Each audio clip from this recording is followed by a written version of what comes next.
Hey everyone, it's Mosaic Reviews, and today we're going to be doing a review of the latest addition into one of the most iconic gaming mice ever. This is the Razer DeathAdder V3 Pro.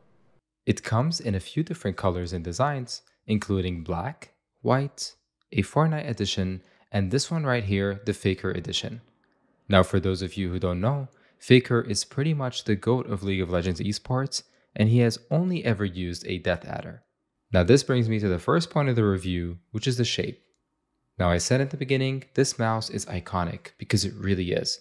This shape has been around since the early days of the gaming mouse category, and it has its diehard fans. It's an ergonomic right-handed mouse that is curved with a raised arc and is designed for you to have a full palm grip over it.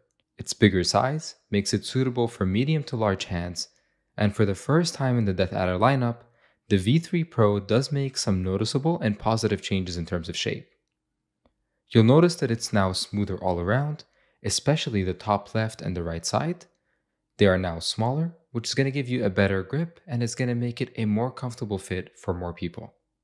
Also, I found that this shape is not only good for gaming, but also for work and editing tasks due to its ergonomic style shape.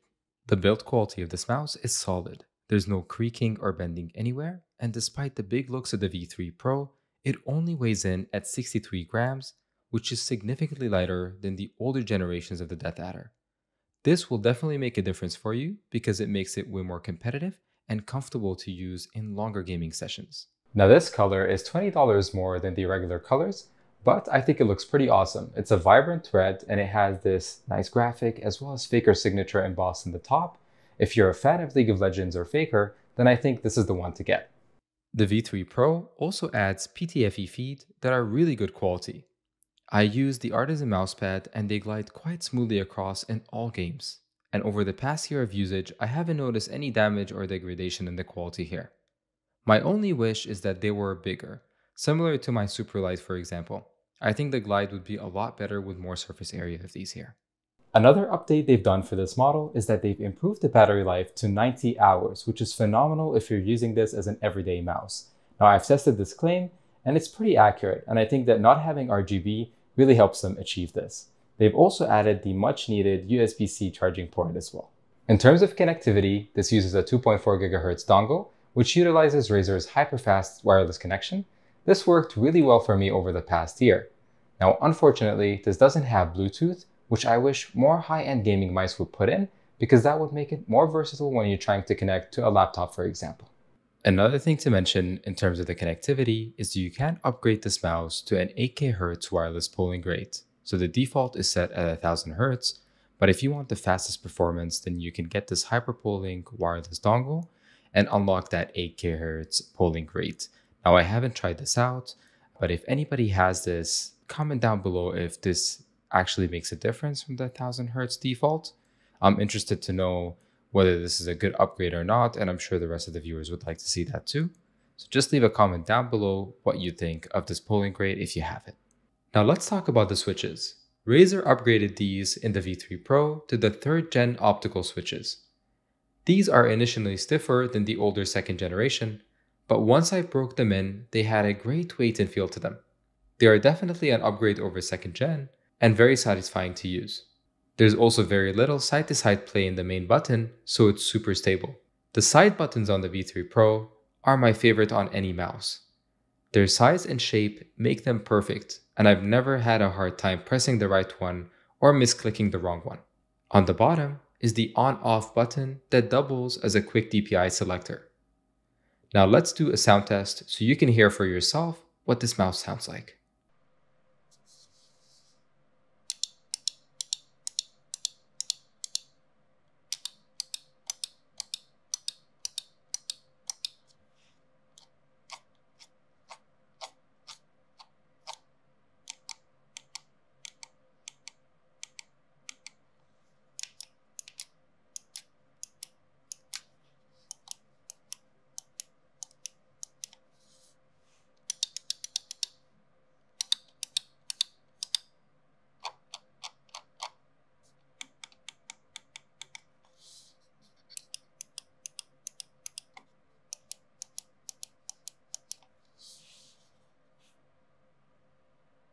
The V3 Pro also packs what Razer calls the Focus Pro 30K sensor.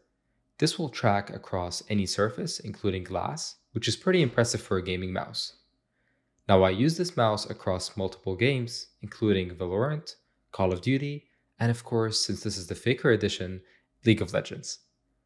It does a really great job and I found it comfortable even after hours of usage. Now I enjoy my Superlight a bit more for FPS games because of its competitive shape, but for League of Legends or maybe an MMORPG, I think this one really shined. All in all, I think that the DeathAdder V3 Pro is a great mouse with very little drawbacks. If you've watched my previous reviews, you'll know that I prefer mice like the Superlight due to my grip.